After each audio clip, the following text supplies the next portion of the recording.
নমস্কার দর্শক বন্ধুরা, আমার চ্যানেলে সবাইকে স্বাগত। আমাদের আজকের রেসিপি দেখো, আমি আজকে তোমাদের সাথে শেয়ার করব বেগুনি করার জন্য। দেখো আমি 3টে বড় বেগুন বেশ স্লাইসে পাতলা পাতলা করে কেটে নিয়েছি। দেখো একদম সরু সরু করে, একদম বেগুনটাও বেশি বড় ছিল না, মোটামুটি ছিল। এবার আমি এইগুলো ধুয়ে জল ঝারিয়ে নিয়েছি। এবার আমি এটাতে নুন আর চিনি মাখিয়ে রাখবো।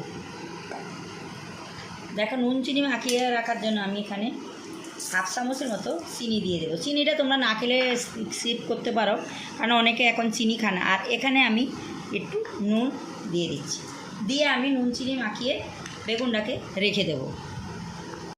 বেগুনি করার জন্য দেখো আমি এখানে বাটি নিয়েছি। এখানে আমি আমার পরিমাণ মতো বেসন নিয়ে নিচ্ছি। এবার বেসনটাতে আমি দেখো 1/2 চামচের মতো চিনি দিয়ে দেবো, আর একটু কত হাফ থেকে একটু কম কালো জিরে দিয়ে দিলাম। এখানে দিয়ে দেবো আমি পরিমাণ মতো লবণটা অবশ্যই তোমরা তোমাদের পরিমাণ মতো ব্যবহার করবে তোমরা, কারণ কম বেশি থাকবে। আর এখানে আমি দিয়ে দেবো 1 চিমটি হলুদ। এবার আমি এটাকে মিশিয়ে, শুকনো উপকরণগুলো মিশিয়ে আমি ব্যাটারটা গুলে নিচ্ছি। এবার আমি জল দিয়ে ব্যাটারটাকে গুলে নিচ্ছি। দেখো আমি ব্যাটারটা গুলে নিছি। অনেকেই আছে বেকিং সোডা বা বেকিং পাউডার দেয় বেগুনি ফোলার জন্য। আমি কিছুই দেব না, এমনিতেই আমি ব্যাটারটা শুধু গুলে নিচ্ছি।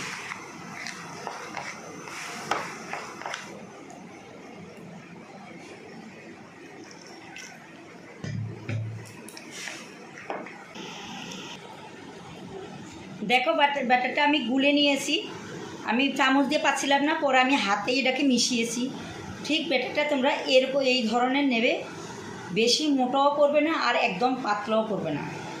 করে ব্যাটারটা আমি, যেহেতু টাইম অল্প, আমি 10 থেকে 15 মিনিটের মতো এটাকে রেস্টে রেখে দেব। দেখো আধা ঘন্টার মতো হয়ে গেছে, আমি বেসনটা গুলে রেখে গেছি। এবার এখানে একটা কড়াই বসে আমি তেল দিয়েছি, তেলটা গরম হয়ে গেছে। এবার আমি দেখো এখানে একটা একটা করে বেগুনি ছেড়ে দিচ্ছি। এইভাবে তোমরা ব্যাটারটা এইভাবে লাগিয়ে নেবে, যেন পুরোটা বেগুনি ব্যাটার লাগে। তারপর কিছুটা এইভাবে ঝারিয়ে ফেলে দেবে। পুরো মোটা হয়ে গেলে বেগুনি ফুলবে না। এবার দেখো এইভাবে একটা একটা করে আমি এইভাবে ছেড়ে দিচ্ছি। দেখো বেগুনগুলো কী করে ফুলে যাচ্ছে। দেখো আমি কিন্তু কিছুই দেইনি। বেগুনটা এমনিতে তো সরু সরু, অতটা বড় বড় হবে না, যেহেতু আমার কাছে বড় বেগুন ছিল না। দেখো আমি বেকিং সোডা, বেকিং পাউডার, ইনো কিছুই দেয়নি, শুধু জাস্ট এমনি তোমরা তোমাদের সামনে দেখেছো, শুধু নুন চিনি কালো জিরা হলুদ দিয়ে আমি ব্যাটারটা করে রেখেছি। দেখো সবগুলো এইভাবে ফুলে যাচ্ছে। দেখো এই দুটো হয়ে গেছে, আমি এখান থেকে এবার এই দুটোকে তুলে দেব। বাকিগুলো আমি এইভাবে ভেজে তুলে নেব। আমি যেভাবে দেখিয়েছি প্রথম থেকে লাস্ট পর্যন্ত, তোমরা এইভাবে দেখে নিজেরা করে দেখবে, পারফেক্ট হবে। দেখো এই দুটো হয়ে গেছে, আমি এই দুটোকে তুলে নিলাম। দেখো আমার বেগুনগুলো সব ভাজা হয়ে গেছে, ভাজার সাথে সাথে দেখো নেতিয়ে যাচ্ছে। যদি তোমাদের ভালো লাগে লাইক শেয়ার কমেন্ট করো। এখানেই আমি ভিডিওটা শেষ করলাম। আবার দেখা হবে নতুন কোনো ভিডিওর সাথে।